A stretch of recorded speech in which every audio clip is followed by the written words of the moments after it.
আপনার নাম কি? আমার নাম মোহাম্মদ জাহাঙ্গীর আলম।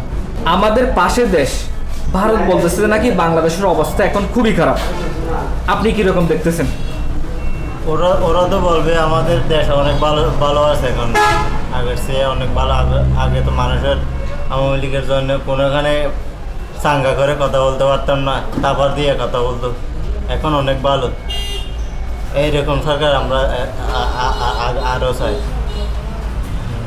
আগে আওয়ামী লীগ লুটপাট করছে, চাঁদাবাজি করছে, এখন যে সমস্ত বলতে পারতাম না, এখন যে সমস্ত চাঁদাবাজি হচ্ছে সেগুলো কারা করছে বলে আপনি মনে করতেছেন?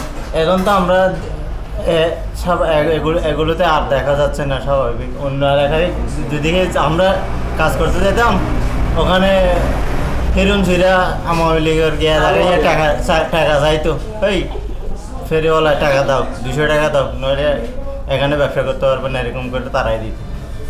অনেক জায়গাতে এরকম করছে। এখনো কি সেগুলো আছে? এখন তো এগুলো নাই, এখন কমে গেছে। সবগুলো গায়েব হয়ে গেছে এগুলো। আগামী নির্বাচনে আপনি এবং আপনার পরিবার কোন দলকে ক্ষমতায় দেখতে চান? এগুলো তো মনের মধ্যে রেখে দিছি, এগুলো বলা যাবে নাকি? আপনি কি ভয় পান কাউকে? কাউকে কেন ভয় পাবো? আপনি কি স্বাধীন? স্বাধীন। তাহলে মন খুলে কথা বলেন। আমরা স্বাধীন, আমরা আমার মনে হচ্ছে যাকে খুশি তাকে দেব। বর্তমানে বাংলাদেশে দুটি প্রধান দল আছে, বিএনপি এবং জামাতে ইসলাম। আমরা কোন দল আসলে দেশের জন্য ভালো হবে বলে আপনি মনে করেন? আমি তো জামাতকে সাপোর্ট করি, এখন আমি জামাত আসলে ভালো হবে। দেশের বেশিরভাগ আলেম ওলামাগণ কোন দলকে সমর্থন দিচ্ছে?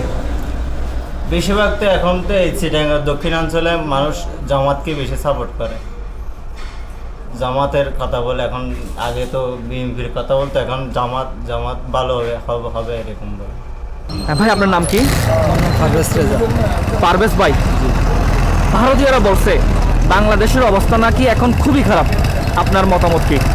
আমার মতামত হচ্ছে, আমি তো এইরকম কোনো কিছু দেখতে পাচ্ছি না। আমি দেখতে পাচ্ছি যে বাংলাদেশ আগের সাথে খুব ভালো এখন এগিয়ে যাচ্ছে, আগের সাথে ভালো নিকটে এগিয়ে যাচ্ছে এখন দেশ। এখন আগের সাথে খারাপ দেখার এখন কিছু নেই। আমরা দেখতে পাচ্ছি যে যতটুকু বোঝার বয়স হয়েছে আমার, আমি দেখতে পাচ্ছি যে আগের সাথে আমাদের সরকারের সাথে আমরা এখন ভালোই আছি। এখন মাঝে মধ্যে একটু অসুবিধা, তেমন কিছু অসুবিধা নেই আমাদের। যেখানে আমাদের এই ব্যবসা প্রতিষ্ঠানে এখন সেনাবাহিনীরা আসছে, এখানে কোনো ধরনের সব নিরাপত্তার দিক দিয়ে আমরা এখন এগিয়ে আছি। আমরা তো আগের সাথে এখন অনেক ভালো আছি। আগে আওয়ামী লীগরা চাঁদাবাজি করেছে, এখন যে সমস্ত চাঁদাবাজি হচ্ছে সেগুলো কারা করছে বলে আপনি মনে করেন? আমি মনে করি এখানে যারা চাঁদাবাজি করছে এরা মনে করছে, এর আগে আমার একটা ভাই বলেছিল, এখন তো নতুন করে আর চাঁদাবাজ উঠে নাই, নতুন করে ওঠার আর সাহসে কেউ করে নাই। এখন যারা আগের ছিল তাদের উত্তরসূরিরা এখন মোটামুটি কিছু সরকারকে বিভ্রান্ত করার জন্য কী করছে, এটা অতিক্রমগুলো এই কার্যক্রমগুলো চালিয়ে যাচ্ছে। আগামী নির্বাচনে দেশের বেশিরভাগ মানুষ কোন দলকে সমর্থন করবে বলে আপনি মনে করেন? আমি মনে করি এখন যেহেতু আগে এরশাদ ক্ষমতায় আসছিল, বিএনপি ক্ষমতায় আসছিল, আওয়ামী লীগ ক্ষমতায় আসছে, কারা কী রকম করছে ইতিহাস পড়লে তো দেখা যায়। এই ইতিহাস পড়ার মধ্যে আমি বুঝতে পারছি এখন এই মুহূর্তে দরকার বাংলাদেশ জামাত ইসলাম। জামাত ইসলামে যদি এখন বর্তমান ক্ষমতাতে আসে, বাংলাদেশ একটা নতুন দেশও পাবে। এরপরে যে বাংলাদেশ এমন একটা সুন্দর পরিস্থিতির মধ্যে পড়বে, তা এই জন্য আমি চাই বাংলাদেশ জামাত ইসলাম।